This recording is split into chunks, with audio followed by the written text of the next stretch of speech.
Hi, my name is Lena Abdulrahman. I'm 17 years old and I'm from Newtown, Connecticut.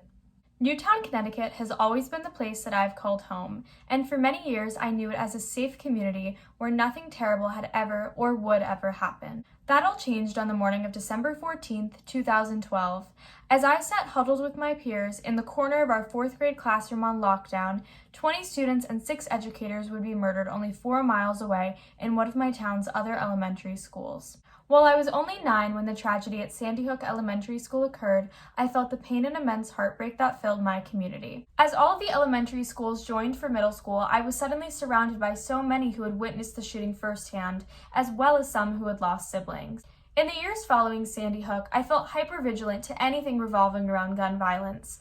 I, like many Americans, felt shocked and horrified every time a new shooting occurred. The San Bernardino attack in 2014, the Pulse nightclub shooting in 2016, and the Las Vegas massacre in 2017 all greatly unsettled me, and it seemed that in their wake, politicians did nothing to prevent these horrific attacks from ever happening again. Despite being so young, I began to question everything. How could the shooting that happened in Sandy Hook happen in such a safe, quiet town? Why were these shootings constantly happening, and could they be prevented? I have a specific memory of February 14th, 2018, and hearing about the shooting at Marjory Stoneman Douglas High School in Parkland, Florida. As my eyes were glued to the television, I watched teenagers walking out of their school, hands on their shoulders of the person in front of them, just like my peers had done following the shooting in my own town.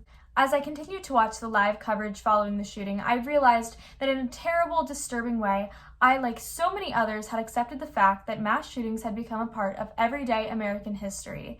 And at that moment, I vowed to never think that way again. That moment was pivotal.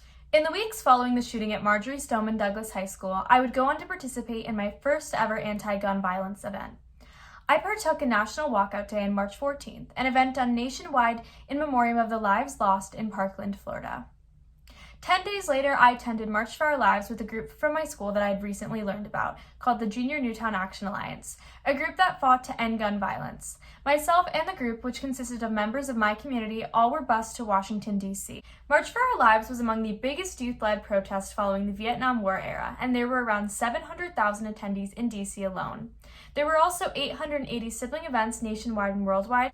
Although being only a freshman in high school, I was so inspired by those who had spoken at the event, and I admired their courage and bravery. Shortly after, I joined the Junior Newtown Action Alliance and began participating in numerous events. The Junior Newtown Action Alliance has always advocated for honoring with action, which is what I did.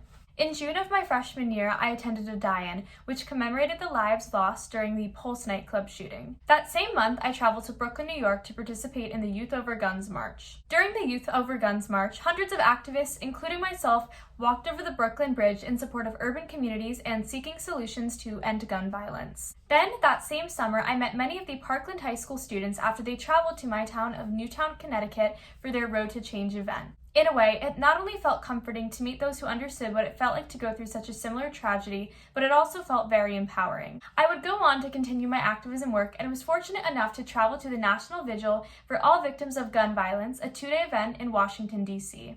There, I met with individuals who had been impacted by gun violence from all different backgrounds and all walks of life. Although there were some differences between myself and these people, we all had 2 common goals. 1, to honor those whose lives had been lost, and 2, to fight for an end to gun violence.